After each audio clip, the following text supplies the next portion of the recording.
আলহামদুলিল্লাহ জাতীয় সিরাত উদযাপন কমিটির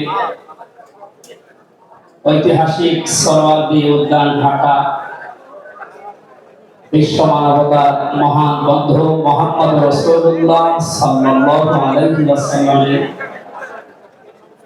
জীবন চরিত্র সম্পর্কে আলোচনার এই পবিত্র অনুষ্ঠানের সম্মানিত সভাপতি বিশিষ্ট আলেম দ্বীন জনাব মাওলানা আবু তাহের জিহাদি দামাত বারকাতুহুল আলিয়া, মাহফিলের প্রধান অতিথি আন্দরকিল্লা শাহী জামে মসজিদের সম্মানিত খতিব আওলাদে রাসূল আল্লামা আনোয়ার হোসাইন তাহের আল জাবেদ আল মাদানী মাদ্দাজিল্লাহুল আলিয়া, সম্মানিত অতিথিবৃন্দ, মঞ্চে বসা জাতীয় নেতৃবৃন্দ,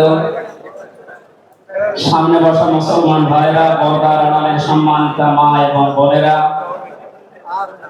প্রশাসনের ভাইরা, প্রান্তীয় ঢাকাবাসী, সবাইকে নিয়ে মহান রব্বুল ইজ্জাত ওয়াল জালালের দরবারে শুকরিয়া জানাচ্ছি যিনি মহামানবের জীবন চরিত্র সম্পর্কে আলোচনার এই পবিত্র অনুষ্ঠানে আমাদেরকে হাজির হওয়ার তৌফিক দিলেন। চরণ খুলে বলছি আলহামদুলিল্লাহ। কথা বলার প্রথমে আমি স্মরণ করছি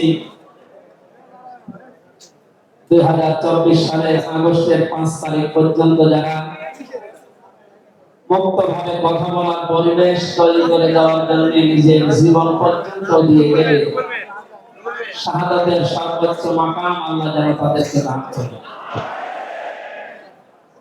আমরা কিছু ভিডিও দেখতে পাচ্ছি, অনেকে বলছে তারা শহীদ হয়নি, তারা নিজেদের বউকে গলির সামনে অস্ত্রের সামনে বেঁধে আত্মহত্যা করেছে। তারা কাদের কাছ থেকে কি পেয়ে কি খেয়ে কথা বলছেন আমি জানি না। কোরআনে কারিমে আল্লাহ তাআলা 1000 বছর আগে জানিয়েছে। শহীদ শব্দটা আমাদের এই বাংলাদেশ, ভারত, পাকিস্তানে যেভাবে ব্যবহার হয়, এটা এত সস্তা বিষয়, অনেক দামি বিষয়। শহীদদের ব্যাপারে কথা যারা মানুষ উল্টা পাল্টা না বলে, এজন্য মানুষের মুখের উপরে আল্লাহ নোটিশ জারি করে দিয়েছে। আল্লাহ পাক বলে ওয়ালা তাকুলু লিমান ইয়াকতালু ফি সাবিলিল্লাহি আমওয়াত বাল আহইয়াউন ইনদা ওয়ালাকিন লা তাশউরুন। সূরা বাকারার 154 নম্বর আয়াতে আমি যতগুলো তাফসীর পড়েছি সব মুফাসসিরদের ব্যাপারে একই বক্তব্য দিয়েছে। আল্লাহ পাক তামাম দুনিয়া সব মানুষের মুখের উপরে নোটিশ দিয়েছে, ওয়ালা তাকুলু, কেউ যে কথা বলবো না যে মানুষগুলো আমি আল্লাহর জন্য জীবন দিয়েছে, আমার আগে সে কথা কখনো বলবো না, কারণ তারা জীবিত এবং তারা তোমরা এই বিষয়টা বোঝো না, উপলব্ধি করতে পারো না। মুখের পরে মানুষের তো অন্তর দিয়ে ধারণা করতে পারে, এখানে আল্লাহ হৃদয়ের উপরে অন্তরের উপরে প্রবেশ দিয়েছে।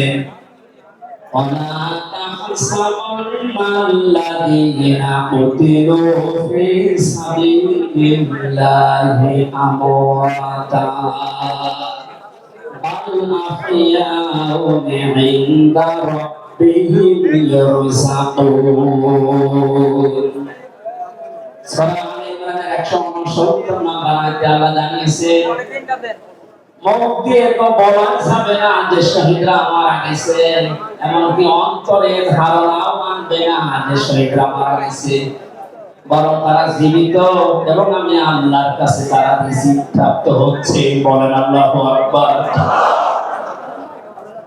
আয়াতটাতে 100% বাস্তব। আমি কিছুদিন আগে গিয়েছিলাম গাইবান্ধা, বাংলাদেশ ইসলামী ছাত্র শিবিরের সদস্য ছিলেন ভাইটা।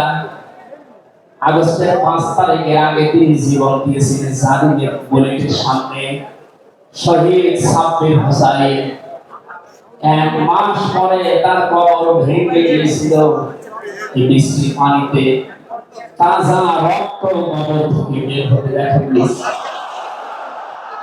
তা মানুষ যদি খাবার না খাবে তাহলে রক্ত বের হয়। এই জন্য এগুলো যারা ছড়াচ্ছেন আমরা আশা করবো এই বিষয়গুলো আর সামনে নিয়ে আসবেন না। আমরা কোরআনে কারিমের আয়াতের উপরে 100% বিশ্বাস করি এবং এই কথা বলি, জালেমের জুলুমের সামনে যারা নিজের জীবন পর্যন্ত দিয়ে গেলেন আগস্টের 5 তারিখের আগ পর্যন্ত প্রত্যেকেই শহীদ। এবং আল্লাহ তাদেরকে যেন শাহাদাতের সর্বোচ্চ মাকাম দান করেন, বলেন আমিন। কোথায় ছিলাম আমরা কোথায় আছি এখন বাস্তবতা টের পান না। কিছুদিন আগে বাংলাদেশ জামাত ইসলামী কেন্দ্রীয় আমির জামাত ডক্টর শফিকুর রহমান কুষ্টিয়াতে গিয়েছিলেন। প্রায় 5,000 মানুষকে নিয়ে তিনি একটা অনুষ্ঠান করলেন, যারা 16 জন শহীদ হয়েছিল কুষ্টিয়ায়।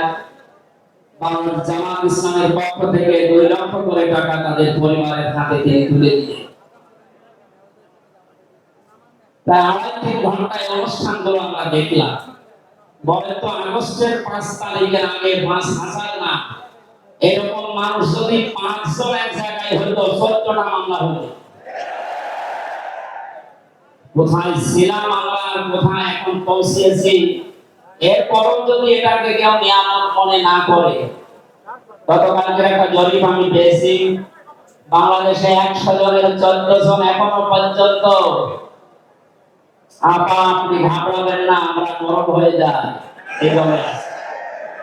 100 জনের কতজন? 100 জনের 28 জন এখনো পর্যন্ত থানা নেওয়ার জন্য খুব তাড়াতাড়ি করছে।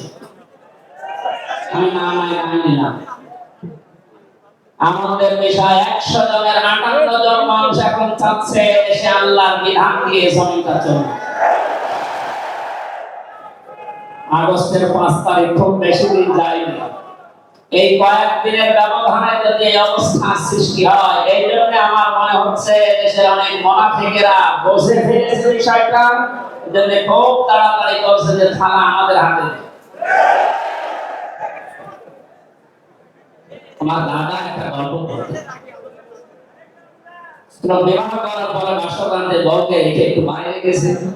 দাদু শাশুড়ি এসে বলছে, আমার কিন্তু পতি চাই, তুমি কি করবা আমি জানি না। নতুন বউ ডাক দিয়ে বলছে, দাদি শাশুড়ি আমার একটু সময় দেন, আপনার পতি হবে, অসুবিধা। শাশুড়ি এসে বলছে, বৌমা আমার কিন্তু নাতি চাই। ঠিক আছে, আমার সময় দেবেন। দেবরাজ ননদ এসে বলছে, ভাবি আপনি কি করবেন আমরা জানি না, আমাদের কিন্তু ভাতিজা আছে।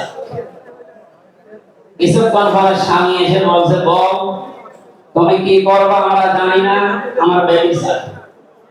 বউ মাথা উঁচু করে বলছে, আমরা কি সব পাগলের বংশ? আমার এখনো কিছুই হয়নি। এরপরে 10 মাস 10 দিন সময় লাগবে, তারপরে কারো বেবি চাই, কারো ভাতিজা চাই, কারো নাতি চাই, সব হবে। আমার তো সময় দেবে নাকি? 15.5 বছরে যে জঞ্জাল তৈরি হয়ে আছে, 1-1.5 মাসে পরিষ্কার করা সম্ভব? কি মনে করে যাদের দায়িত্ব পেয়েছে ছাত্র জনতার হাত থেকে, দেশের মানুষের হাত থেকে, তাদেরকে একটু সময় দেবে নাকি? কুষ্টিয়াতে বাংলাদেশ জামাত ইসলামের শ্রদ্ধাভাজন আমির উনি সাংবাদিকদের জানিয়েছেন, আমরা সম্মানজনক এবং যুক্তিপূর্ণ সময় তাদেরকে দিতে চান, যেন দিনের ভোটার রাতে না হয়। কথা বলে না কেন? সুতরাং সম্মানজনক সময় নিয়ে তারা ঠিক ব্যবস্থা করবে। যারা খুব তাড়াতাড়ি করছেন যে 10 মাস 10 দিন সময় দেবেন না, এমনিতে বেবি অনেকেই ফ্ল্যাক্সি লোড করে নিয়ে আসবে বাড়িতে। আমরা চাচ্ছি সংস্কার যখন আরম্ভ হয়েছে দেশে, 1628টা চেয়ার আছে এই দেশের মেন চেয়ার, এই চেয়ার না, যে পালিয়েছে তার চেয়ার থেকে শুরু করে এদেশের ওসি সাহেবের চেয়ার পর্যন্ত আপনি গণনা করবেন 1628টা চেয়ার হয়। আমরা চাই খুব তাড়াতাড়ি যারা দায়িত্বে আছেন এই 1628টা চেয়ার যেন খুব তাড়াতাড়ি পরিবর্তন হয়। এগুলো সব ওই জালেমদের দোষর। এগুলো পাল্টিয়ে বৈষম্যের শিকার হয়ে 15.5 বছর যারা হয়েছিলেন, যারা নিজেদের চেয়ার পর্যন্ত পৌঁছাতে পারে না, আমরা চাই তাদেরকে এই সমস্ত জায়গাগুলোতে দেওয়া হোক। জালেমদেরকে আমরা হেদায়েত দেই না, তার বাস্তব প্রমাণ কায়েমের একটা ফল। একজনের জন্মদিন নাকি গোপালগঞ্জে পালন করতে দেয়নি এক ওসি সাহেব, এই জন্য বাইরের দেশ থেকে তাকে হুমকি দিচ্ছে যে তার নাম লিস্ট করে রাখো, আমি যদি কোনোদিন আসি তার খবর দেব। আমি কথাটা শোনার পরে মিলালাম, আল্লাহু লা ইয়াহদিল কওমাজ যালিমিন। আল্লাহ যে ইহদি দিয়েছেন মোসারে, বর্তমান ভবিষ্যৎ, প্রেজেন্ট ফিউচার, আল্লাহ তাআলা জানিয়েছেন যে আমি জালেমদেরকে হেদায়েত দিচ্ছি না, দেব না। কালকের কল রেকর্ড শোনার পরে আমার মনে হচ্ছে ওনার কপালে হেদায়েত নেই এবং আল্লাহ দেবেন। নয়তো এত কিছু হওয়ার পরে লোকটা মুক্তি দিতে পারে আমার বিশ্বাস হয়। হেদায়েত চাই না, কারণ আমরা হেদায়েত চাইলেও আল্লাহ দেবেন না। জালেমদের হেদায়েত দেবেন না আল্লাহ নিজে জানিয়েছে, কারণ জালেমদের বিরুদ্ধে মামলা দায়ের করবে আল্লাহ নিজে। এটা আমি বানালাম।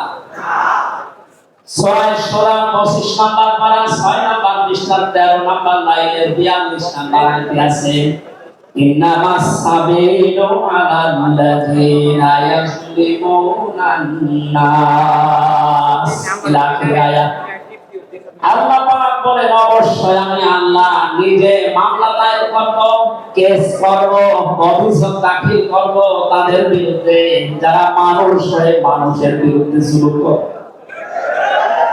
আল্লাহ ইয়াজলিমুনা মুসলিমুনা দেখি যে মুসলমানদের উপরে যারা জুলুম করে, ইয়াজলিমুনা নাস দিয়েছেন যারা মানুষের উপরে জুলুম করে, অত্যাচার করে, এরা আমির হামজার মামলার আসামি না, এরা সরাসরি আল্লাহর মামলার আসামি।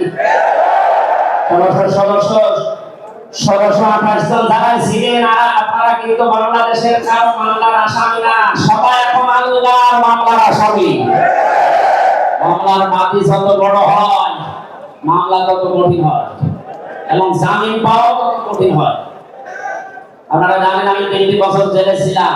আমার যে মামলা ছিল, আমার মনে হয় যদি সাজাও লাগিয়ে দিত সর্বোচ্চ 3 মাস, কিন্তু মামলার বাদী যেহেতু একেবারে আপনার বলি, এই জন্য এই বহুবার মামলা সিএনএম পর্যন্ত হাইকোর্টে উঠার বড় বলে না হবে না।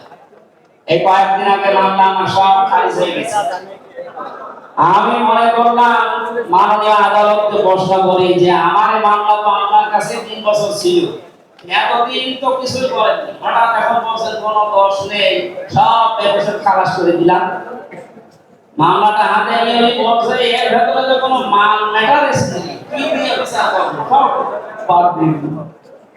এতদিন এই কথা বললে তো আমার 3 বছর ছেলে থাকা লাগে না। এইটা বলতো যে হুজুর আমার হাত বাঁধা ছিল। কি বাঁধা ছিল? এখন যেহেতু হাত খোলা নাই, বিচার করতে পারছেন, আমরা চাই এদেশে যত চেয়ার আছে সব হাত যেন আবু সাইদের মতো ভাবে খোলা থাকে। তবে হাত খোলা চান না, কিয়ামতের আগে কোন জালেম এদেশের চেয়ারে আসতে পারবে না ইনশাআল্লাহ। সতর্ক থাকা লাগবে আমাদের। এখানে যারা তাড়াহুড়া করছেন আপনারা একটু শান্ত হন। আগে 10 মাস 10 দিন সময় দিয়ে বাসর হোক, কথা বলে দেখেন। আমি আনছি আল্লাহ না, আল্লাহ আপনাদেরকে সম্মতি দান করুন, আমিন। ধর্মদাস সালাম পড়ছে আমাদের নবী মুহাম্মদ রাসূলুল্লাহ সাল্লাল্লাহু আলাইহি ওয়াসাল্লামের প্রতি। আজকে সেই বিকাল 3টা থেকে শুরু করে রাত 9টা পর্যন্ত এদেশের পতিত দশা আলেমদের মুখে, ইসলামিক চিন্তাবিদদের মুখে এবং জাতীয় নেতৃবৃন্দের মুখে আপনারা নবীর সিরাত সম্পর্কে বিভিন্ন কথা শুনতেছেন। আমি লাইভ দেখছিলাম। আমার আজকের আলোচনার বিষয় রাসূল সাল্লাল্লাহু আলাইহি ওয়াসাল্লাম কেন একমাত্র আদর্শ।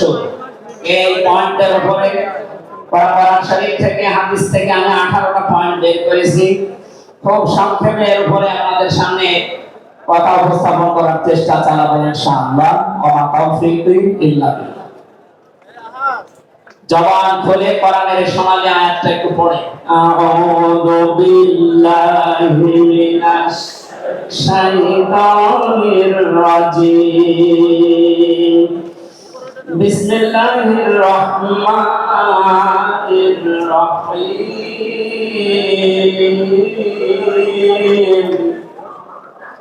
লাকাদ কানা লাকুম ফি রাসূলিল্লাহি উসওয়াতুন হাসানাহ। সাদাক্তা ইয়া রাব্বানা। সূরা আহজাব 21 নম্বর আয়াতের প্রথম অংশ আমরা তেলাওয়াত করব। আমার আলোচনার বিষয় হচ্ছে বিশ্বনবী কেন একমাত্র আদর্শ।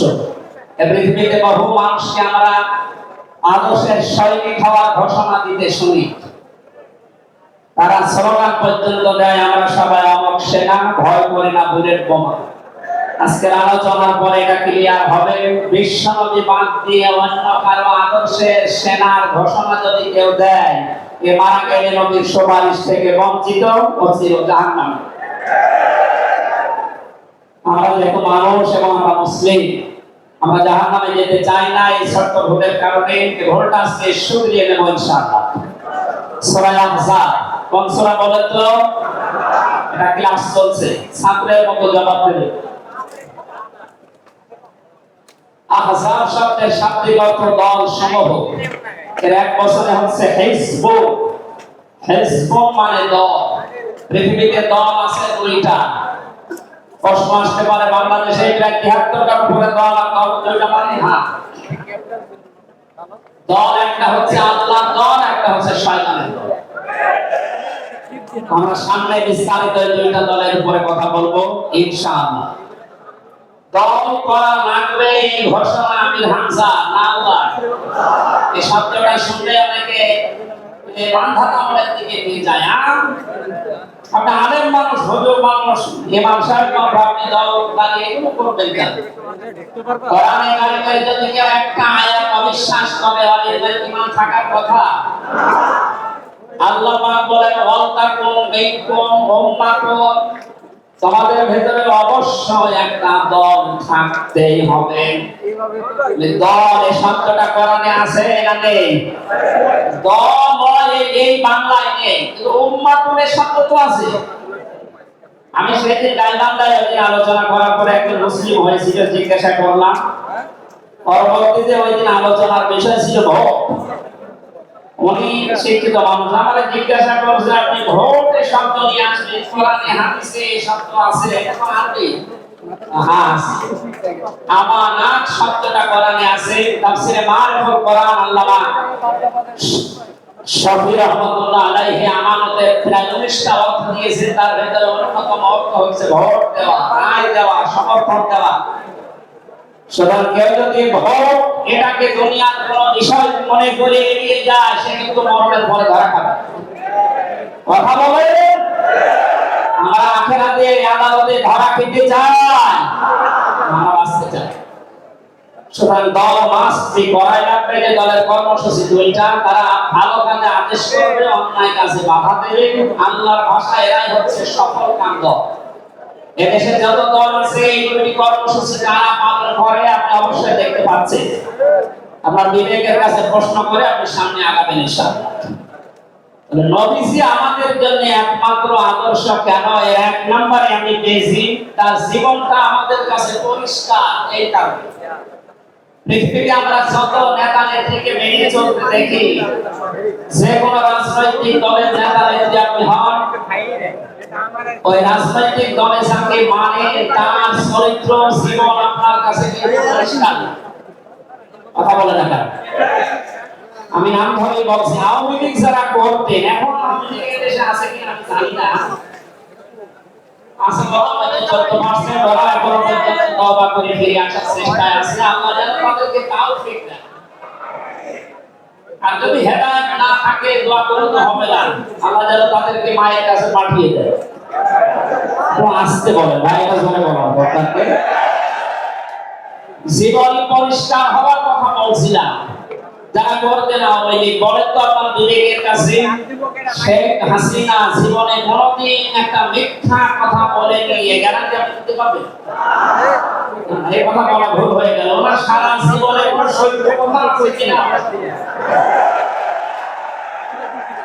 আমার 33 বছর বয়স হতে আমি কোনো সত্য কথা ওনার কাছ থেকে শুনলাম। কথা বললে বাদ দিলাম, আমি আর একজনের ধরি। বিএনপি যারা করে, খালেদা জিয়ার জীবনে একটা মিথ্যা কথা বলেনি, এ কথা আপনি গ্যারান্টি দিতে পারবেন? জামাত ইসলাম যারা করে তারা এই কথা গ্যারান্টি দিতে পারবে যে মরহুম শহীদ মতিউর রহমান নিজামী জীবনে মিথ্যা কথা বলেনি? বলেন না। চরমনায় পীরের মুরিদ যারা, তারা কি গ্যারান্টি দিতে পারে সৈয়দ রেজাউল করিম জীবনে মিথ্যা কথা বলেনি? একজনের ব্যাপারে গ্যারান্টি আছে, আল্লাহ নিজে গ্যারান্টি দিয়েছে, তার 63 বছরে একটা মিথ্যা কথা নেই।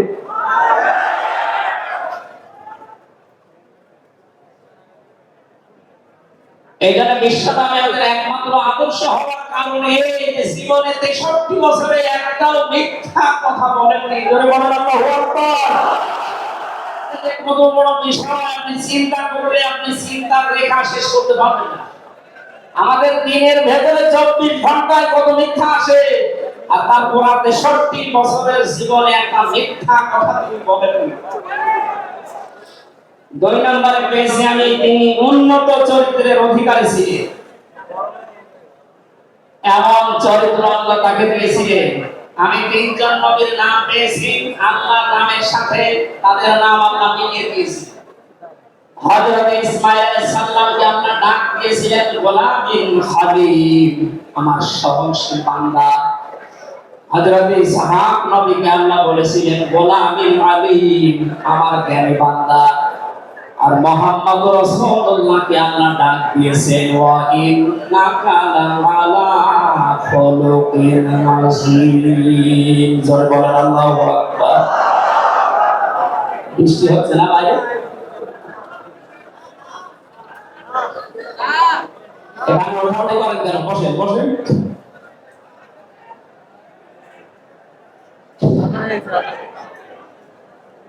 করোনার আলোচনার ভেতরে কথা বললে কিন্তু মনে হবে ভাই কথা বলা যাবে, কষ্ট হলো এভাবে থামিয়ে কথা বলবেন না। 3 নম্বরে পেয়েছি আমি সূরা ইউনূসের 58 নম্বর আয়াতে আল্লাহ তাআলা জানিয়েছেন বিশ্ব নবী তোমাদের জন্য একমাত্র আদর্শ হওয়ার কারণ তিনি শ্রেষ্ঠ সম্পদ।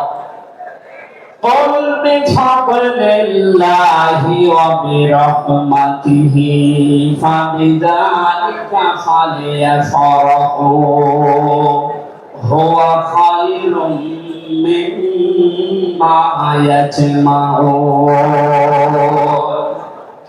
নবী আপনি বলুন, তাম দুনিয়ার মানুষেরা যা গেইন করে যায়, সিল করে যা অর্জন করে, যা কিছু আনন্দে আছে, আমি আল্লাহর কাছে এই পৃথিবীর শ্রেষ্ঠ সম্পদ হচ্ছে আপনি। জোরে বলেন আল্লাহু আকবার। সুতরাং আপনার আদর্শ পেয়েছে যারা, সে মানুষগুলো যারা আনন্দে থাকে, তারা যেন খুশি হয়। এজন্য আগস্টের 5 তারিখের আগ পর্যন্ত এদেশের 100 জনের মাত্র 15 জন মানুষ বিশ্ব নবীকে একমাত্র আদর্শ মানতে তারা খুশি ছিলেন, রাজি ছিলেন। মাত্র 1 মাস কয়েক দিনের ব্যবধানে এই যে 100 জনের এখন 58 জন মানুষ বিশ্ব নবী ছাড়া কাউকে বুঝতে চাচ্ছে না। সময়টা যেতে গেলে দেশের 100 জনের 100 জন মানুষ চাইলে বিশ্ব নবী ছাড়া কারো আদর্শ মানি না। তো সংক্ষেপ জানানোর প্রধান অতিথি এসে পড়েছিলেন জন্য 4 নম্বরে পেয়েছি এই পৃথিবীর ময়দানে বিশ্ব নবী মুহাম্মদ রাসূলুল্লাহ হচ্ছে আল্লাহর পক্ষ থেকে আমাদের জন্য, বিশেষ করে মুমিনদের জন্য সবচেয়ে বড় অনুগ্রহ। সূরা আল ইমরানের 164 নম্বর আয়াতে আল্লাহ ঘোষণা দিচ্ছে লাকাদ মান্নাল্লাহু আলাল মুমিনিনা ইয لقد من الله على المؤمنين إذ بعث فيهم رسولا إلى آخر الآية। অবশ্যই মুমিনদের জন্য এই পৃথিবীর ময়দানে বিশ্বনবী মুহাম্মদ রাসূলুল্লাহ আল্লাহর পক্ষ থেকে একটা অনুগ্রহ। আমরা এক একটা আয়াতের ভেতরে বিভিন্ন তাফসীর তাফসীর অনুযায়ী যত কথা আল্লাহ জানিয়েছেন নবী সম্পর্কে, প্রচন্ড গরম আপনাদের কষ্ট হবে যেন আমি খুব সামারাইজ করছি। 6 নম্বরে পৃথিবীর ময়দানে বিশ্ব নবী একমাত্র আদর্শ হওয়ার পেছনে কারণ কি? তিনি গোটা জাহানের জন্য ছিলেন একমাত্র রহমত। সূরা আম্বিয়ার 107 নম্বর আয়াতে আল্লাহ এই ঘোষণা দিয়েছেন, ওমা আরসালনাকা ইল্লা রাহমাতাল লিল আলামিন। বলেন আল্লাহু আকবার। আল্লাহ আমল বলেন না যে শুধু পৃথিবীর জন্য আলামিন, যত জগৎ আল্লাহ বানিয়েছেন আর যত জগতে আল্লাহ যত সৃষ্টি আছে তারা সালামু আলাইকুম। প্রতিটি জগতে সৃষ্টি অনুযায়ী আল্লাহর বিধান নাযিল হচ্ছে। যেখানে যে সৃষ্টি আছে প্রত্যেকটা সৃষ্টির জন্য মুহাম্মদ রাসূলুল্লাহ হচ্ছেন আল্লাহর পক্ষ থেকে রহমত। বলেন সুবহানাল্লাহ। সেই রহমতকে হযরত হালিমাতুস সাদিয়া চিনেছিলেন। কোরআন থেকে শুরু করে বাড়ি পর্যন্ত যেখানে নিয়ে গেছেন সিরাত ইবনে হিশাম বলছে সব জায়গায় হালিমাতুস সাদিয়া বিশ্ব নবীর মাধ্যমে আল্লাহর রহমত পেয়েছিলেন। সিরাত বিশ্বকোষের ভেতরে পেয়েছিলেন আল্লাহ নবী হযরত হালিমাতুস সাদিয়া যেদিন বলে দিলেন, হযরত হালিমা বলেন আমার ইসলামে গ্রুপ ছিল না, মুহাম্মদ রাসূলুল্লাহকে কোলে দেওয়ার সঙ্গে সঙ্গে আমাদের ইসলাম আমার ইসলাম দুইটাই পরিপূর্ণ হয়ে গেছে। আমি ডান ইসলামটাকে দিলাম, তিনি পান করলেন, বাম ইসলামটাকে দিয়েছি, সঙ্গে সঙ্গে তিনি মুখ বের করে নিলেন। হযরত হালিমা বলেন আমি একবার, দুইবার, তিনবার মুহাম্মদ রাসূলুল্লাহকে আমার ইসলাম দিয়েছিলাম। তিনবার মুহাম্মদ সাল্লাল্লাহু আলাইহি সাল্লাম ইসলাম থেকে মুখ বের করে নিয়েছে। চোখে ইশারা দিয়ে যেন আমাকে বোঝাতে চায় মা হালিমা জোর করে দেন, ডান ইসলামটা আমার অধিকার ছিল, আমি পান করেছি। বাম ইসলামটা আমার অধিকার না, আমি জানি আপনার একটা সন্তান আছে, নাম আব্দুল্লাহ, এটা আমার দৌড় ভাই আব্দুল্লাহর অধিকার। ও হালিমা, পৃথিবীতে আমি ভাইয়ের হক নষ্ট করার জন্য আসি না, এসেছি ভাইয়ের হক দিয়ে দেওয়ার জন্য। ঢাকাবাসী যে নবী মায়ের কোলে বসে ভাইয়ের হক নষ্ট করেন না এই রবিউল আউয়াল মাসে, সেই নবীর উম্মত আমরা এখন যারা দাবি করছি অধিকাংশ গুলোই দেখতে পাই যত বড় হচ্ছে তত ভাইয়ের হক মারার জোর হচ্ছে। এটা তো রবিউল আউয়ালের শিক্ষা ছিল না। হযরত হালিমা বলেন তাকে যে গাধার উপরে তুললাম, দুর্বল ছিল, সঙ্গে সঙ্গে সবল হয়ে গেছে। বাড়িতে পৌঁছাতে দেরি, কুয়ায় পানি ছিল না, কুয়া ভর্তি হয়ে গেছে। খেজুর গাছে খেজুর ছিল না, বিশ্ব নবী মুহাম্মদ রাসূলুল্লাহ যেহেতু রহমত, আমার খেজুর গাছে খেজুর পরিপূর্ণ হয়ে গেছে। সুতরাং ওনাকে যেখানে না হয় সেখানে যদি রহমত আসে, আমাদের এই মাথা থেকে পা পর্যন্ত, রান্নাঘর থেকে আন্তর্জাতিক জীবন পর্যন্ত আজকের এই সিরাত অনুষ্ঠানে যদি সিদ্ধান্ত নিয়ে যেতে পারি সব জায়গায় তাকে ছাড়া কাউকে মানব না, অবশ্যই আল্লাহ পাকে ৫৬,০০০ বর্গ মাইলের রহমত বরকত দিয়ে ভরে দেবে। কথা বলেন ঠিক কিনা? আমাদের এটা দেন আমাদের মাধ্যমে, বলেন আমিন। ৬ নাম্বারটা ৭ নাম্বারটা খুব গুরুত্বপূর্ণ, এটা ব্যাখ্যা করার জন্য আমি ৮-১০ মিনিট সময় নিলাম, একটু খেয়াল করবেন। বিশ্বনবী আমাদের একমাত্র আদর্শ, এই কারণে ৭ নাম্বার পয়েন্টে আমি কোরআন থেকে নিয়েছি। গোনা মাপের গ্যারান্টি শুধু তার আদর্শ অনুসরণের মাধ্যমে। পৃথিবীতে বহু মানুষ আছে, বহু বিশ্ব নেতার দাবি অনেকে করছেন, অনেকে বিশ্ব মানবতার দাবি করছেন, অথচ বিশ্ব নেতা হওয়ার জন্য যে ৭টা কোয়ালিটি লাগে আমরা অধিকাংশ মানুষের ভেতরে পাই না, আন্দাজে শুধু ঢোল বাজায়। পৃথিবীতে বিশ্ব নেতার দাবি করতে পারেন নবীরা, রাসূলরা, কথা বলেন ঠিক কিনা? এই পৃথিবীতে বিশ্ব নেতৃত্ব দেওয়ার দাবি করতে পারেন নবী রাসূলরা, এই কথার সাথে একমত আছেন? বলছি হযরত ঈসা রূহুল্লাহ, তিনি জন্মের পরে তার সাথীর লোকেরা তাকে অবৈধ, হারামজাদা এরকম উল্টাপাল্টা নাম দিয়ে ডাকতো। হযরতে মরিয়ম আলাইহিস সালামের কাছে যখন জিজ্ঞাসা করেছে জাতির লোকেরা বিয়ে হয়নি, সন্তান নেই কোথায়, খুব খেয়াল করে শুনবে। হযরতে মরিয়ম ইশারা দিয়েছিলেন দোলনার দিকে, ফাশারাতে ইলাইহি ক্বালু কাইফা নুকাল্লিমু মান কানা ফিল মাহদি সাবিয়্যা। ইশারা দিয়ে বললেন, এই যে দোলনায় যে ছেলেটা আছে ওকে জিজ্ঞাসা করো ওর জন্মের পরিচয় বলতে পারবে। ওরা বলছে ছোট্ট বাচ্চা কথা বলবে কি করে? সঙ্গে সঙ্গে দোলনা থেকে হযরতে ঈসা তার জাতির লোকে এই কথার উত্তর দিয়েছে, জবাব দিয়েছেন, ক্বালা ইন্নী আবদুল্লাহ আতাবিয়াল কিতাবা ওয়া জাআলানি নাবিয়্যা ওয়া জাআলানি মুবারাকান আইনামা কুনতু ওয়া আওসানি বিস-সালাতি ওয়াজ-যাকাতি মা দুমতু হাইয়্যা। দোলনা থেকে হযরত ঈসা বললেন, আমি অবৈধ সন্তান না, আমি জাউস না, আমি আল্লাহর বান্দা। আল্লাহ পাক আমাকে জামানায় নবী করে পাঠিয়েছে এবং আমাকে সামনে কিতাব দেবেন। আমাকে তিনি ওসিয়ত করেছেন, আদেশ দিয়েছেন আমি যেন সালাত আদায় করি, যাকাত আদায় করি যতদিন আমি জীবিত আছি। আমার মা আর বাবার সাথে, মায়ের সাথে যেন আমি ভালো ব্যবহার করি। এখানে কয়েকটা পয়েন্টের দিকে তাকান। হযরতে ঈসা তিনি নিজের পরিচয় দিতে গিয়ে প্রথমে বললেন, আমি আব্দুল্লাহ, আল্লাহর বান্দা।